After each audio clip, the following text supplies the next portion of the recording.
Pueden buscar sus lugares y oraremos para que Dios nos ayude a entender su palabra. ¿Sí? Amén. Padre, gracias. Gracias porque tenemos el privilegio de poder estar juntos alrededor de tu palabra para conocerte y conocer tus caminos. Gracias por darnos en el nuevo pacto el Espíritu Santo que informa a nuestras mentes y nuestros corazones. Dios, ayúdanos a comprenderte y conocerte más y más cada día, y en particular en este compartimiento de tu palabra. Pedimos tu ayuda en el nombre de Jesús. Amén. Amén. Ahora sí, pueden tomar sus asientos. Como saben, nosotros estamos viendo el mensaje en la primera carta a los Corintios.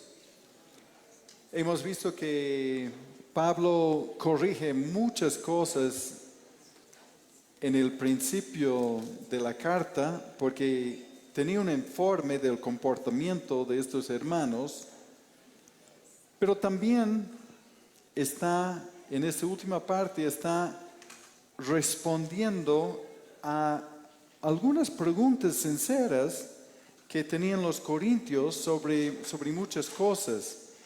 Y hemos visto el asunto de lo sacrificado a los ídolos, y está tomando el tema del orden del culto cuando se reúnen, si deben cubrir la cabeza o no, el rol y la autoridad del hombre y de la mujer en el culto. Habló de la Santa Cena y de que ellos debieran haber tenido más consideración por los que tenían menos. Y últimamente vimos con Javier el capítulo 12, donde nos habla de los dones espirituales y también habla de los miembros del cuerpo, la unidad del cuerpo y la necesidad de la participación de cada miembro del cuerpo para que funcionen los propósitos de Dios. Y para muchos, la pregunta es, ¿por qué este capítulo 13 después del 12? Porque el mensaje del 12 y el 14 está perfectamente conectado. Uno entiende, el 14 es una continuación del 12, pero uno diría, ¿por qué el 13? El capítulo de lo que muchos dicen, el capítulo del amor. Pero tiene una lógica bastante bien y bastante claro, ¿no? Porque el propósito y el uso de los dones fue distorsionado. Todavía esos creyentes relativamente nuevos que salieron del culto pagano, entonces recién ellos todavía arrastraban cosas y prácticas y llevaban esto en el tema de los dones. Entonces termina el capítulo 12 diciendo, procurad pues los dones, el 12 y 31, procurad pues los dones mejores, mas yo les muestro un camino aún más excelente. Y el camino más excelente es lo que nos comparte en el capítulo 13, donde Él nos informa que el amor es superior a los dones espirituales.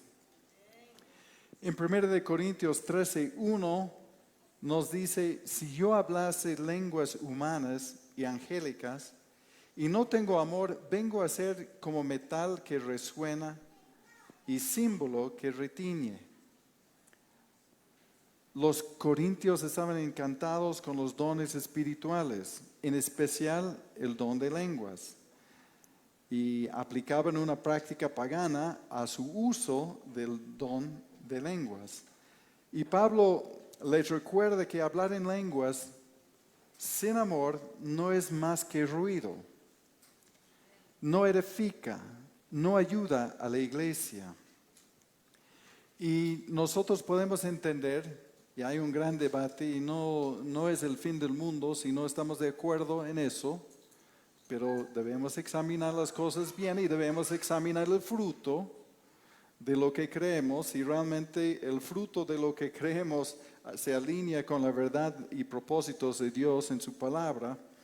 Y vemos que las lenguas fueron dadas como idiomas, ¿no? En Hechos 2:8, cuando cayó el Espíritu sobre los judíos de todas partes que se reunieron, decía, ¿cómo pues les oímos nosotros hablar cada uno en nuestra lengua en la que hemos nacido?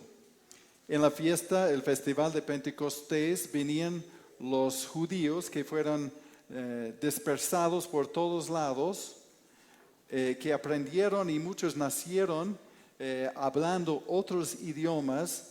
Entonces llegaron a Jerusalén y cuando vino el Espíritu Santo, ellos comenzaron cuando llegó el don del Espíritu Santo sobre las personas, cada uno escuchaba la palabra de Dios y de glorificar a Dios en su propio idioma. Y vemos que eso era una clara señal del propósito de Dios desde Génesis capítulo 12, donde Dios dijo a Abraham, serán benditas en ti todas las familias de la tierra. Y repite, serán benditas en ti todas las naciones de la tierra. Y también lo dice, lo transfiere esta bendición y promesa a su hijo Isaac, donde dice, en ti serán benditas todas las familias de la tierra, o todas las naciones de la tierra. Y también a Jacob, quien es Israel, lo mismo, que serán benditas en ti, en tu simiente, todas las naciones de la tierra. Pero los judíos no entendían que el propósito de Dios para ellos era de ser el instrumento de Dios y no el fin de Dios, el fin del proyecto de Dios. Entonces, los judíos no entendían que ellos tenían que ser un canal de bendición, no solamente un recipiente de la bendición.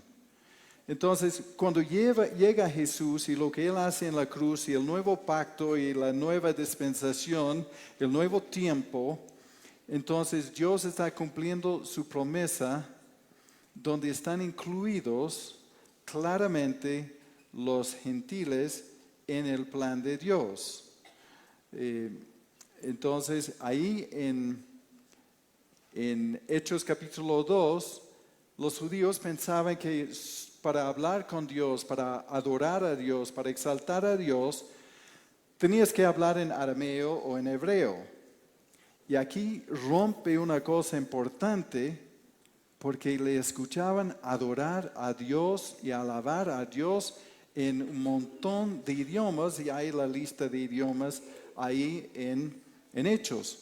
Y cuando Filipe llega a los samaritanos, porque acuérdense en Hechos 1:8 que decía, recibirán poder cuando venga el Espíritu Santo sobre ustedes y serán mis testigos en Jerusalén, en Judea, que es la provincia, en Samaria y a los confines de la tierra. Entonces llegó a Jerusalén el Espíritu Santo claramente, pero cuando Filipe va y habla con los Espíritus Santos, cuando habla con los samaritanos, llega Pedro y bueno, ellos comenzaron también a hablar en lenguas como para decir que los samaritanos están incluidos en este plan de Dios. Han recibido el Espíritu Santo y el don que recibieron los judíos, entonces no hay diferencia. Y entonces cuando Pedro llega y ministra donde Cornelio, que buscaba a Dios, un gentil que buscaba a Dios de alguna manera, y él creó con los quienes estaban con él, entonces ellos recibieron el don de lenguas. Al recibir a Cristo, hablaban en lenguas, y Pedro decía cuando dio testimonio de esto a los otros apóstoles, Y los líderes de la iglesia decían, los gentiles recibieron el don igual que nosotros. Entonces, ahí vemos el primer propósito del tema de las lenguas. Eran idiomas y tanto los judíos como los samaritanos, como dice, serán mis testigos en Jerusalén, Judea, Samaria y a todos los confines de la tierra, está cumpliendo esto y Dios daba un mensaje claro de que no hay una iglesia de judíos, una iglesia de gentiles, una iglesia de samaritanos. Decía que todos son uno, son una sola familia, no hay diferencia. Los gentiles y samaritanos, que eran medios judíos, recibieron la palabra de la misma manera. Eso es simplemente un corte comercial sobre la historia detrás del fundamento y el comienzo de las lenguas en la iglesia. Y luego habla de lenguas angélicas y eso es ciertamente difícil de entender porque aunque muchas veces cuando uno revisa el Antiguo Testamento habla del ángel de Jehová, el ángel de Dios, generalmente está hablando del Señor mismo, pero en otras ocasiones un ángel apareció y les hablaba, ¿no? Y hablaba en un lenguaje que podían entender. Y quizás el ejemplo más claro de esto es, encontramos en el Nuevo Testamento con el ángel, o también en el Antiguo Testamento, cuando Gabriel habló, el ángel Gabriel habló con Daniel, era entendible. Cuando el ángel Gabriel habló con Zacarías, el papá de Juan el Bautista, era entendible lo que decía. Cuando habló con María, era entendible. Cuando habló con José, también el esposo de María, también fue entendible. Entonces, no sé si los ángeles tienen un idioma que debemos nosotros tratar de descifrar, pero también vemos en el libro de Hechos que el ángel que soltó a Pedro y Juan de la cárcel habló en una forma que podían entender, habló con Felipe de una manera entendible, habló con Cornelio, habló con Pablo, ángeles, para darles una guía y para confortarles y para darles direcciones. Entonces, bueno, eso hablaba, porque el texto dice, si yo hablase en lenguas humanas y angélicas, entonces, y no tengo amor, vengo a ser como metal que resuena y símbolo que retiñe. Entonces, tal vez, y como Pablo utilizaba sarcasmo, a veces usando ejemplos exagerados con esos corintios para decir que están realmente despistados.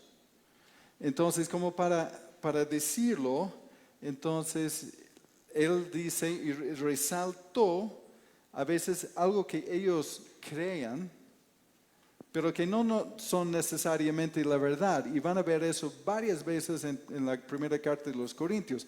Pablo simplemente repite lo que ellos creen, ¿no? Por lo que vamos a ver en el capítulo 15, por ejemplo.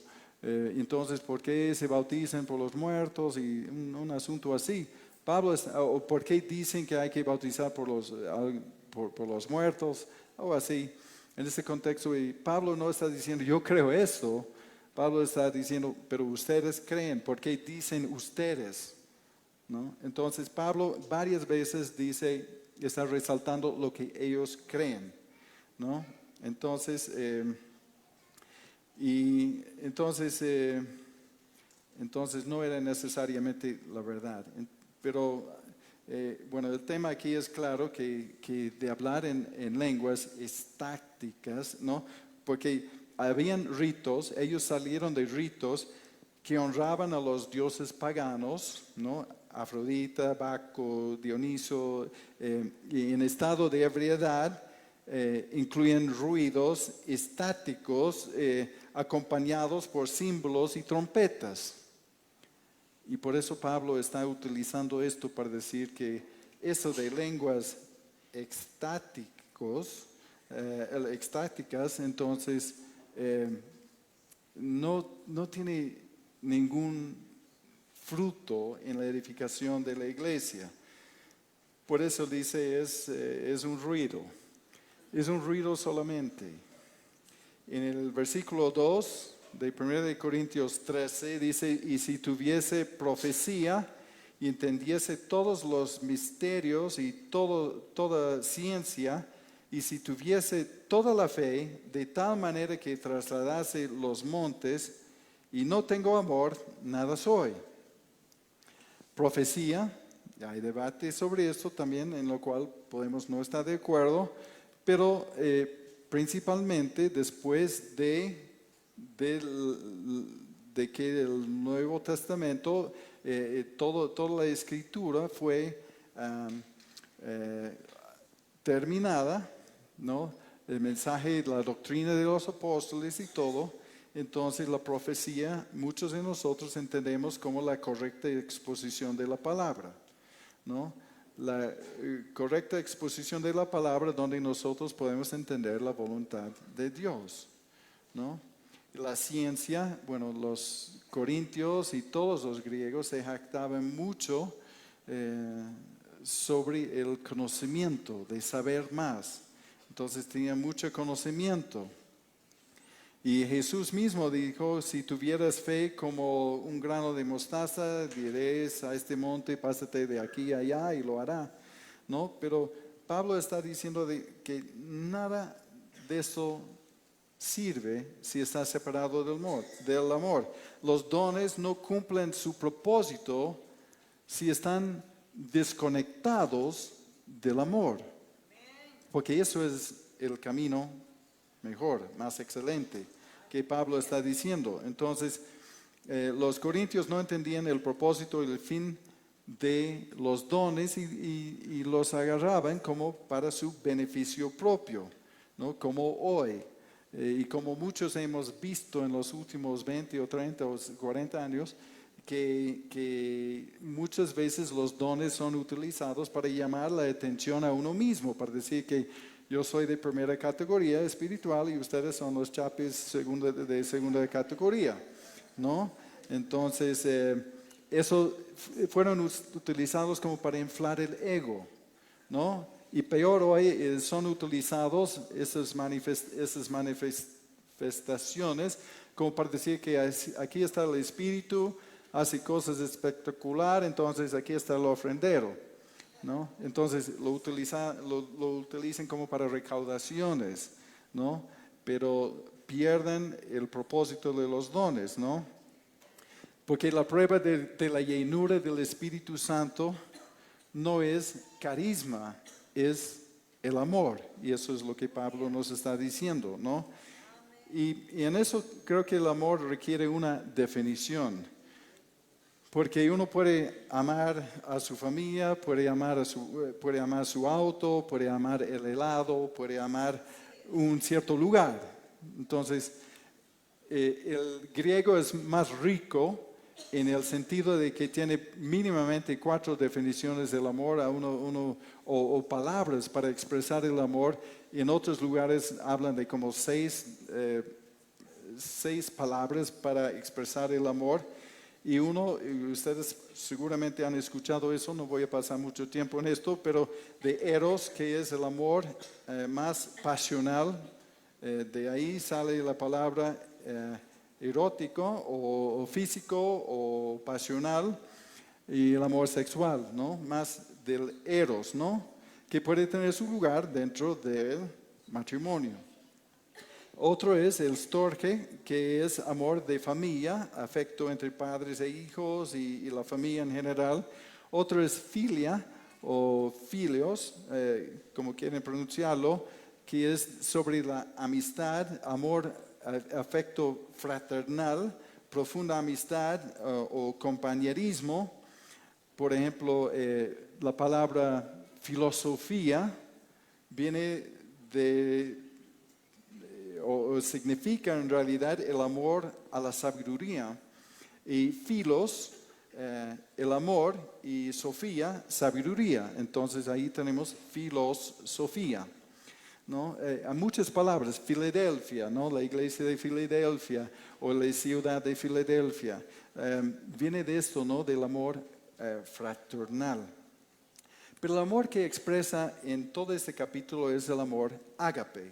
Y habrán escuchado esto, es un amor supremo, el amor de Dios.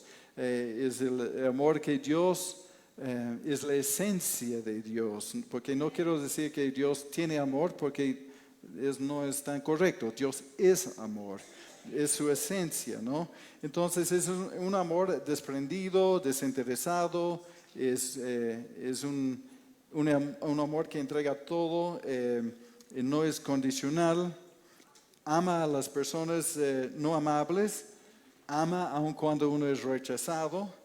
El ágape da y ama porque quiere, no demanda o espera algo a cambio, es amor sacrificial, es un amor dador, no es un sentimiento, es una decisión. Y poco tiene que ver con la emoción, ¿no? Tiene mucho que ver con negarse a uno mismo por amor de otro. El ágape no es amabilidad, es negación de uno mismo por amor a otro, ¿no? Entonces, nos está hablando y diciendo que esta clase de amor es lo mejor. Esta clase de amor es el camino más excelente, mayor que los dones, mayor que cualquier otro tipo de experiencia, ¿no? Entonces, ¿cómo puede el cristiano tener este tipo de amor? Porque naturalmente no nos nace no nos encaja en esta definición del amor ágape. Por lo general no es nuestra naturaleza, porque nuestra naturaleza es egoísta. Entonces,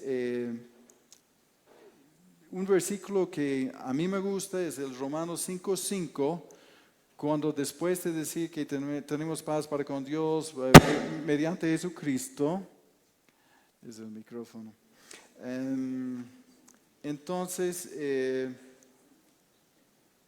lo que nos dice en Romanos 5:5 es: la esperanza no avergüenza, porque el amor de Dios ha sido derramado en nuestros corazones por el Espíritu Santo que nos fue dado. ¿Cómo podemos nosotros amar como Dios ha amado? Bueno, para la persona natural es muy difícil, si no imposible. Pero Dios dice que el amor de Dios ha sido derramado en nuestros corazones por el Espíritu Santo, que nos fue dado. Entonces nos dio el Espíritu Santo para darnos la capacidad de amar como Él ama, ¿no? El amor ágape, el amor de Dios, es posible por el Espíritu Santo en la persona que ha nacido de nuevo. Si uno lo practica y ejerce, es otra cosa. Pero Dios nos dio la capacidad de poder hacerlo, ¿no? Y por eso el Espíritu de Dios mora en el creyente. Y en Gálatas 5:22 nos habla del fruto, no frutos para conseguirlos individualmente. El fruto en singular es amor, gozo, paz, paciencia, benignidad, bondad, fe, mansedumbre y templanza. Entonces, es el fruto del Espíritu Santo en nosotros que manifiesta todas esas cosas. Entonces, la mayor prueba de la llenura del Espíritu Santo no es hablar en lenguas, hacer milagros, sanar enfermos. La prueba mayor de la llenura del Espíritu Santo es el fruto del Espíritu Santo. Por eso, aún en los años atrás, cuando estábamos involucrados en todo ese círculo de locuras, muchas veces, ¿no? En el tema del Espíritu Santo y manifestaciones, Yo siempre decía, quisiera ver el fruto, ¿no? Porque la gente era muy complaciente para hacer espectáculos, para mostrar su espiritualidad. Pero yo siempre decía, quiero verle en un mes si todo este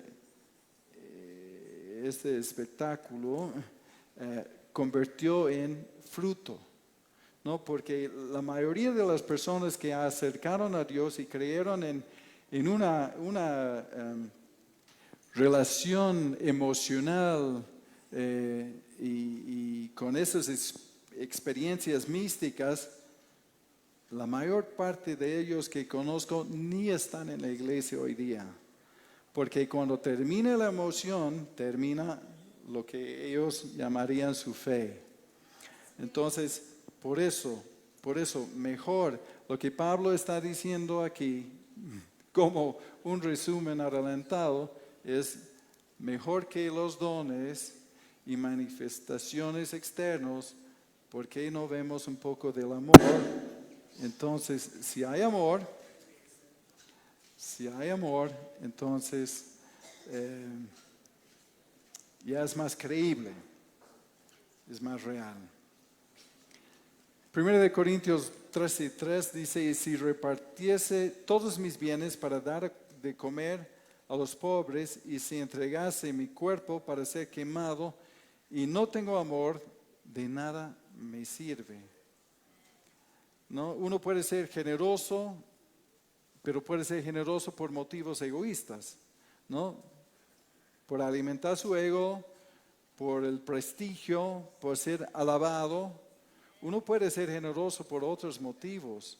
Entonces, por eso, si uno repartiera todos sus bienes para dar de comer a los pobres, pero si no tiene amor, de nada sirve, de nada le sirve al mismo. Quizás sirve al pobre, pero no le sirve a él. Pablo dice, de nada me sirve, ¿no?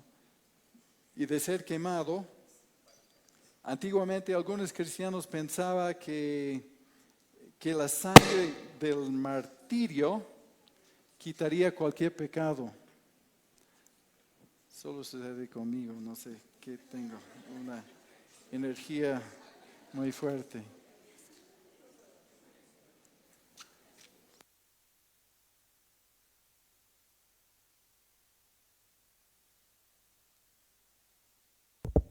Ahora sí. Muy bien. Entonces, uno puede ser generoso por motivos egoístas, y también algunos creían que la sangre del mártir quitaría cualquier pecado, ¿no? Y era una motivación errada. Bueno, los musulmanes todavía creen eso, ¿no? Los que están en su yihad creen que si mueren en la guerra santa, entonces irían directamente al paraíso y su Allah no tomaría en cuenta sus pecados. Era una manera para que una persona que no podía, que luchaba con su pecado y no veía tranquilidad y paz y no veía cómo conseguir una conciencia tranquila sobre el tema de su pecado y la seguridad de su salvación, lo más fácil era de atarse una bomba y explotar, reventarse por alguna parte y ir directamente al paraíso. Entonces ya no tendría problema con su pecado. Bueno, yo prefiero el camino del Señor, ¿no? De confiar en Él como mi sustituto. Es más fácil y menos doloroso, ¿no? Que atar una bomba a uno mismo, ¿no? Prefiero el camino del Señor en eso. Entonces, lo que Pablo está diciendo que es la generosidad y el sacrificio, que son cosas buenas, no son la mejor evidencia de espiritualidad. El sacrificio de nuestros recursos y la entrega de nuestras vidas por la causa de Cristo es bueno, pero si la motivación no es amor, de nada sirve, ¿no? Por eso Pablo dice que nos está mostrando un camino aún más excelente, ¿no? Lo que es el amor. 1 de Corintios 13, 4, la primera parte dice lo que el amor es sufrido y es benigno, ¿no? El verdadero amor, el amor ágape, debe ser visto en las acciones, no simplemente en el conocimiento, debe ser práctico.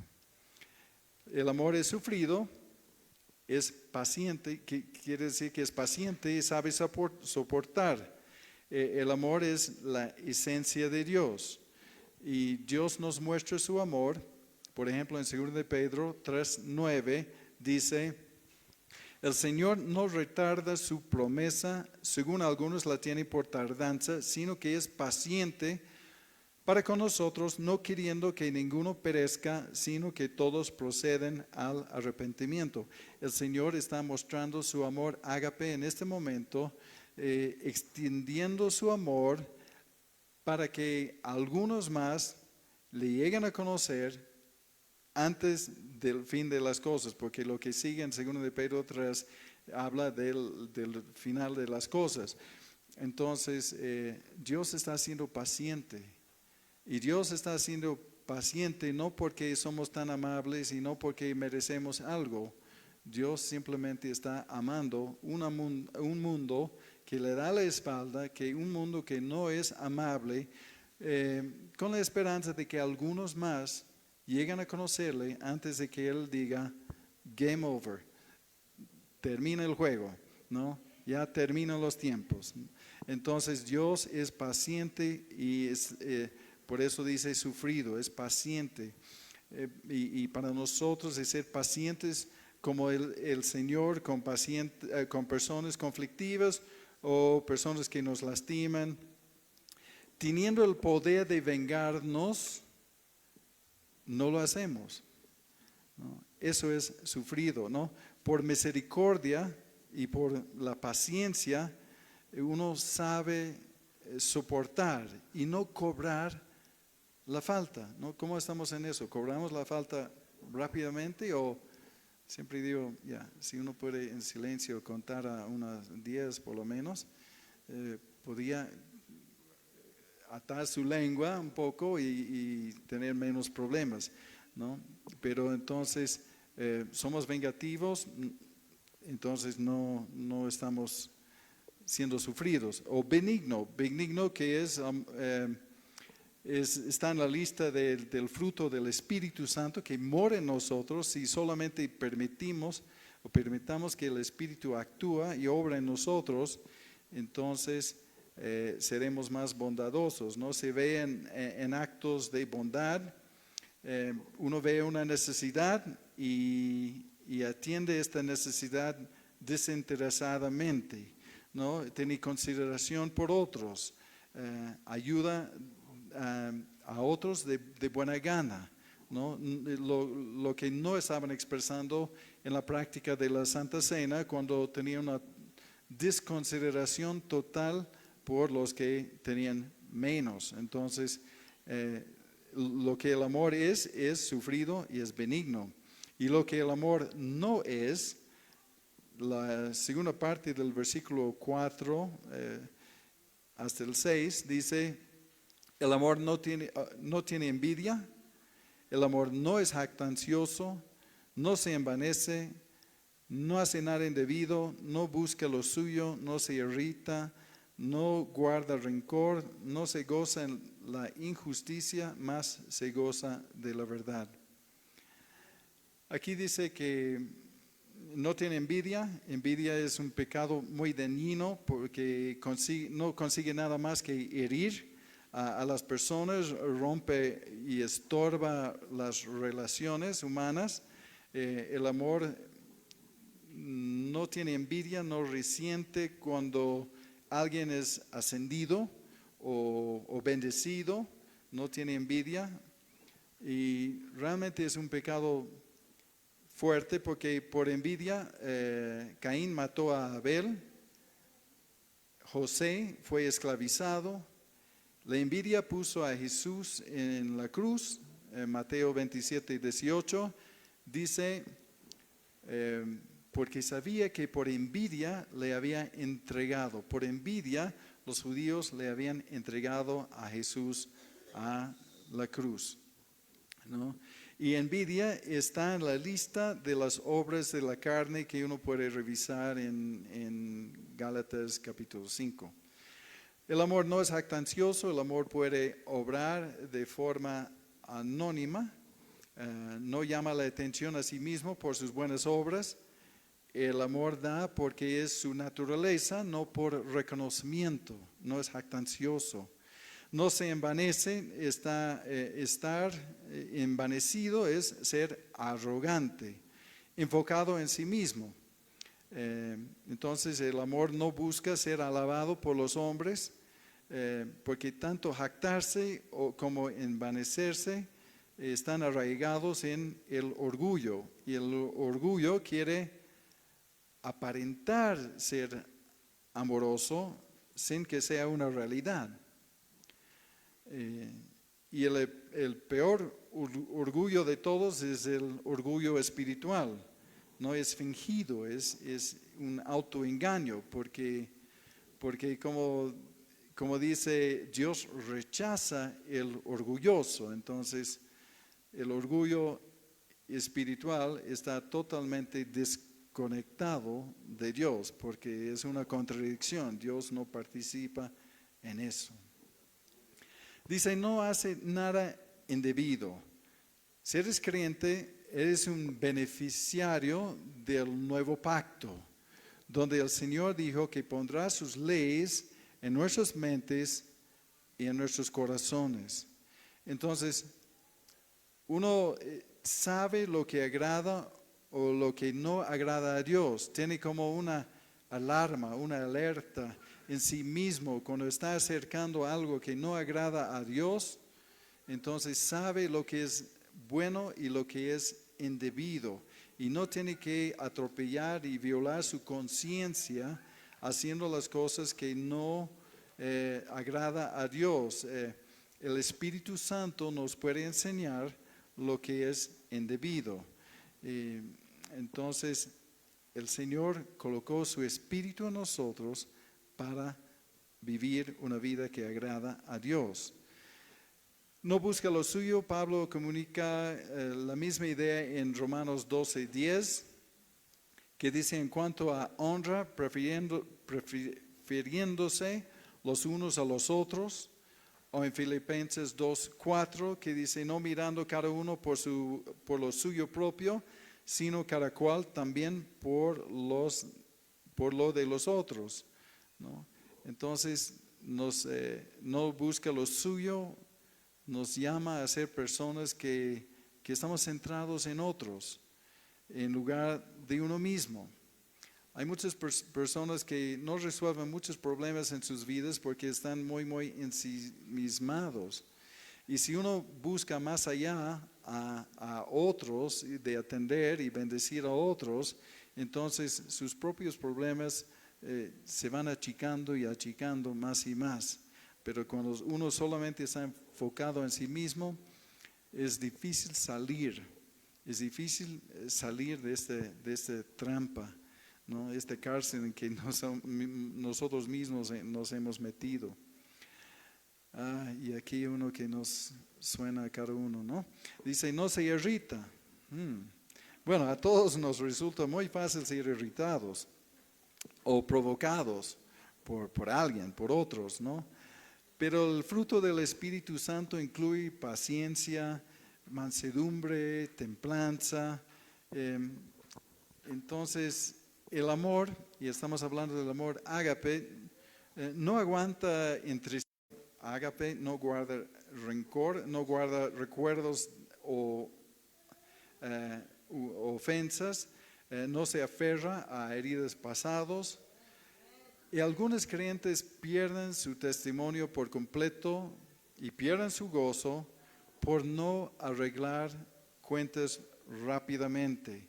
Hay personas que hasta he visto personas muy, muy ancianas que realmente han vivido amargados toda su vida por guardar rencor de cosas insignificantes, yo diría, ¿no? La Biblia nos enseña a arreglar las cuentas rápidamente, como en Efesios 4:26, en esta versión dice, enójense, pero no pecan, reconcíliense antes de que el sol se ponga. No llegas a la cama sin haber arreglado cuentas, ¿no? Porque probablemente, si su conciencia todavía funciona, no va a dormir muy bien, ¿no? Pero también es la restauración de las relaciones y es de vivir según la imagen de Dios, ¿no? De reflejar su imagen, de ser una buena representación de Él. Porque el perdón, de soltar el rencor, es el ABC del cristianismo, es el principio, ¿no? En el discipulado creo que el perdón es uno de los primeros temas, porque uno tiene que librarse de estas cosas. Y ese amor, ágape, no se goza en la injusticia, en cambio el amor se goza de la verdad. También nos habla de otras cosas que son que representan el amor. En el versículo 7 dice, todo lo sufre, todo lo cree, todo lo espera y todo lo soporta. Todo lo sufre, nuevamente vemos esa palabra que es amor que se niega a sí mismo, se sacrifica por otros, para bendecir a otros. Todo lo cree, bueno, nunca debemos ser ingenuos y nunca debemos creer una mentira, ¿no? Todo lo cree, pero sí debemos dejar de pensar mal de todos, y a menos que realmente sus hechos los demandan, pero escogemos creer, escogemos ver el bien en las personas y no simplemente lo mal, porque si buscamos el mal en alguien y pues, si buscan errores y el mal en mí, lo va a encontrar, puede ser una linda lista, ¿no? Pero puedes hacerlo de cada uno de nosotros, ¿no? Entonces, todo lo sufre, todo lo cree, todo lo espera. El amor tiene confianza en el futuro, no es pesimismo. Espera lo mejor, espera en Dios y sabe que Dios está en control, a pesar de que todas las cosas se ven gris, ¿no? Y todo lo soporta. Tal vez uno puede sufrir, creer y esperar todo, pero el amor ágape persevera, soportando, creyendo y esperando. Hay creyentes que probarán tu paciencia. Eso quizás lo que estamos compartiendo hoy va a ser puesto a la prueba esta tarde, ¿no? Porque hay creyentes que probarán nuestra paciencia, pero al igual que tú, son imperfectos y tienen virtudes y también tienen flaquezas, tienen debilidades. Entonces debemos prepararnos para soportar pruebas relacionales, ¿no? 1 de Pedro 4:8 dice, y ante todo tener entre ustedes ferviente amor, porque el amor cubrirá multitud de pecados. Entonces, el mejor camino, Pablo nos está enseñando un camino aún mejor, más excelente, como él dice, más excelente. Está hablando de algo práctico, está hablando de personas que han perdido el rumbo, sus motivaciones, y cuando se reunían en sus cultos, perdieron en eso su rumbo. Entonces Pablo está diciendo, vuelven a esto, eso es lo que Dios quiere. 1 de Corintios 13:8 dice, el amor nunca deja de ser, pero las profecías se acabarán y cesarán las lenguas y la ciencia acabará, porque en parte conocemos y en parte profetizamos. Mas cuando venga lo perfecto, entonces lo que es en parte se acabará. El amor nunca deja de ser. Los corintios tenían una atención excesiva, especialmente sobre el don de lenguas, sobre los dones del Espíritu Santo. Pablo dice que deben enfatizar más el amor que los dones. Los dones tienen un propósito en los tiempos, en el pasado y también en tiempos presentes, pero no son permanentes. Por eso dice, debemos buscar algo mayor. Cuando venga lo perfecto, los dones no serán necesarios. Lo perfecto es cuando estemos en la presencia eterna del único perfecto. Entonces, ahí no va a haber ninguna necesidad de los dones. En 13, versículos 11 y 12 dice, cuando yo era niño, hablaba como niño, pensaba como niño, juzgaba como niño, mas cuando yo ya fui hombre, dejé lo que era de niño. Ahora vemos por espejo, oscuramente, mas entonces veremos cara a cara. Ahora conozco en parte, pero entonces conoceré como fui conocido. Cuando yo era niño, Pablo dice, cuando era inmaduro, yo no veía el plan completo de Dios. Conocí en parte y los dones eran una parte. Cuando maduro, cuando ya tenía madurez, no sobreenfatizaba los dones, descuidando el amor, ¿no? Dice que vemos por espejo oscuramente. Los espejos eran en este tiempo metales pulidos, y Corinto era famoso por producir algunos de los mejores espejos de bronce. Pero aún el mejor espejo de estos mostraban una imagen algo distorsionada, ¿no? Aún el mejor espejo de sus tiempos no mostraban una figura nítida, ¿no? Y ahora vemos a Cristo. Ahora en Cristo vemos sus propósitos no tan nítidamente. Tenemos una buena idea, no tenemos a ciencia cierta cómo van a desenvolver los acontecimientos actuales con Israel, los tiempos finales. Y si ven, hay tantas posiciones que ya uno puede marearse en ver esto. Entonces ya uno puede agarrar una posición, pero la mejor forma de saber cómo funciona todo esto es de ir y estar con Él, porque antes no, lo vemos oscuramente. Entonces, cuando estamos en la presencia inmediata de Cristo, los dones del Espíritu Santo serán opacados.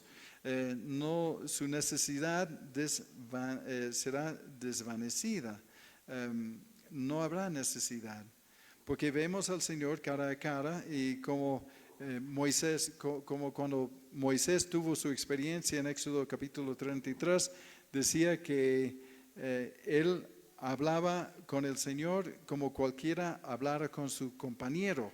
Así vamos a conocer al Señor, así las cosas van a ser más claras. Pero en este mundo, a este lado de la eternidad, no tenemos una claridad 100%. Sí conocemos el plan y plan de salvación, eso podemos decir que sí tenemos, eso es claro para nosotros, pero hay otros detalles que no. Pero sí, lo que vamos a saber después de todo es de que sobre todas las cosas el amor va a permanecer. En 1 de Juan 3:2 dice, amados, ahora somos hijos de Dios y aún no se ha manifestado lo que hemos de ser, pero sabemos que cuando Él se manifieste seremos semejantes a Él, porque le veremos tal como es. Veremos tal como es. Cuando estemos con Él, veremos tal como es. Veremos qué era importante para Él. Veremos todos nuestros rayazos doctrinales, todas las cosas que hemos apoyado y muchas cosas. Va a ser muy claro de que no estamos, las cosas no están tan claras, ¿no? Entonces, nos va a aclarar muchas cosas en su presencia, ¿no? Podemos tener una idea aproximada, pero seguro que nuestras ideas de cuán lindo va a ser estar con el Señor será superado cuando estamos con Él, más allá de nuestra imaginación, ¿no? Pero sí sabemos, y lo que vamos a saber es que lo más importante para Él era este camino aún más excelente, el amor, ¿no? Y como fui conocido, dice, Dios sabe todo sobre mí y conoceré a Dios en una dimensión mucho mayor y más clara que ahora, ¿no? Y estando en su presencia, las calles de oro tendrán muy poca atracción en comparación a la presencia misma del Señor, ¿no? Entonces, y para resumir esto, el último versículo es que el amor es lo que va a permanecer. 13:13 dice, y ahora permanecen la fe, la esperanza y el amor, y estos tres, pero el mayor de ellos es el amor. Eso es el camino más excelente. Los milagros, el poder, los dones nunca fueron diseñados para ser el enfoque o la meta de nuestras vidas cristianas. El mayor de ellos, la fe, la esperanza y el amor son importantes, pero el mayor de ellos es el amor. El amor continuará en el estado eterno. En el cielo, la fe y la esperanza habrán cumplido su propósito. No necesitaríamos fe cuando vemos a Dios cara a cara. Tampoco esperanza para la venida de Jesús una vez que haya venido, ¿no? Entonces, pero siempre podremos amar al Señor y el uno al otro y crecer en ese amor por la eternidad. El amor es lo que va a permanecer. Pablo en eso quiere enfatizar, el mensaje de esto es que Pablo quiere enfatizar que sin amor como el motivo y la meta, los dones son distracciones sin sentido. Si pierdes el amor, lo pierdes todo. El capítulo 13 está colocado entre este mensaje del 12 y 14, en medio de una discusión sobre los dones espirituales. Pero, porque los dones, lo que Pablo nos dice que los dones no son la prueba de la madurez espiritual, el amor lo es. Es el camino más excelente. Es el centro del plan y propósito de Dios, por eso es el centro del capítulo 12 y 14. Este tema que tenía que resaltar para reencaminar los corintios al propósito de Dios, porque Jesús lo resumió perfectamente en el gran mandamiento, en Mateo 22, 37 al 40, que dice, cuando preguntado cuál es el mayor mandamiento, cuál es lo más importante, Jesús le dijo al joven rico, amarás al Señor tu Dios con todo tu corazón. Oh, no era el joven rico, perdón, estoy acomodando cosas que no, fuera de contexto. Pero sí, cuando le preguntaron, Jesús dijo, amarás al Señor tu Dios con todo tu corazón y con toda tu alma y con toda tu mente. Este es el primero y grande mandamiento. Y el segundo es semejante, amarás a tu prójimo como a ti mismo. De esos dos mandamientos depende toda la ley y los profetas. Resume todo el plan y proyecto de Dios en eso de amar a Dios con todo, de amar al prójimo con todo. Eso es lo más importante. Y cuando estamos con Él, entenderemos que esto fue su prioridad, ¿no? Y que quizás nos hemos distraído en muchas otras cosas, pero esto es su prioridad. Y hoy debemos entender que por su palabra, porque hay cosas que no podemos conocer en este lado de la eternidad, vemos oscuramente, pero algo que sí podemos conocer a este lado de la eternidad es de que eso es una prioridad para Dios y por su palabra podemos conocer que esto es el camino aún más excelente. El amor permanece, es la esencia de Dios y es la misión de su pueblo de reflejar esto. Y termino con este versículo, Juan 3:16, que todos y muchos seguro conocen de memoria. Porque de tal manera amó Dios al mundo que ha dado a su Hijo unigénito para que todo aquel que en Él cree no se pierda, mas tenga vida eterna. Eso es el corazón de Dios. Eso es el amor de Dios. Ama el mundo tanto que envía a su Hijo. Es un mundo no amable, un mundo distraído, un mundo lleno de personas egoístas, andando por su propio camino, dándole espalda de Dios, y Dios ama a este mundo. Dios ama a este mundo de tal manera, ¿no?, que envió a su Hijo unigénito para ser el sustituto por nosotros, ¿no? Entonces, eso es nuestro reto, de que este fruto del Espíritu Santo que mora en nosotros sea manifiesto en nuestro diario caminar. Es una caminata, ¿no? Entonces Dios nos llama al amor ágape por Él y por uno a los otros y por un mundo que está pereciendo rápidamente, ¿no? Entonces, espero que esto nos ayude. Vamos a participar en la Santa Cena ahora, pero espero que eso nos ayuda. A mí me ha ayudado mucho para entender por qué el capítulo 13 de 1 de Corintios, en medio de este argumento y aclaración de los dones, pareciera que fuera que estuviera fuera de lugar.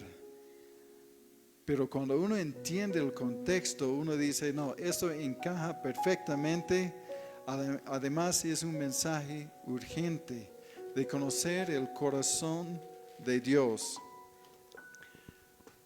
Vamos a ponernos de pie y vamos a orar.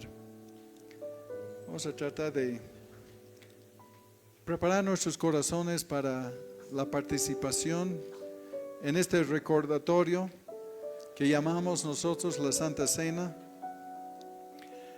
que en los tiempos de Pablo eran las fiestas de ágape, las fiestas de amor, un compartimiento de confraternidad para expresar este amor. Y oraremos para que el Señor nos ayude con su palabra. Padre, gracias por tu palabra. Gracias porque vemos tu sabiduría en darnos este mensaje entre el gran debate de los dones espirituales. Señor, que no sea solamente una información más, que sea una verdad en nuestras vidas. Ayúdanos, Señor, a que el Espíritu Santo que mora en nosotros sea más evidente y manifiesto en nuestras vidas. Que el Espíritu Santo que mora en nosotros, Señor, puede tomar las riendas. Ayúdanos, Señor, a no comprimir, de no contristar el Espíritu, de no limitar su acción y su obra en nuestras vidas. Señor, que el fruto del Espíritu puede fluir a través de cada una de nuestras vidas. Y como dijo Jesús, que por el amor a unos a los otros el mundo conocerá que somos sus discípulos. Ayúdanos, Señor. Sabemos que no nos viene naturalmente, pero sabemos con tu ayuda y con lo que tú has hecho en nosotros y por nosotros, podemos, Señor, gozarnos en este gran beneficio. Y, Señor, queremos participar, queremos recordar tu sangre derramada y tu cuerpo golpeado y entregado por nosotros, de ser nuestro sustituto. Ayúdanos, Señor, de hacer esto conscientemente, en el nombre de Jesús. Amén. Por favor, pueden reparar.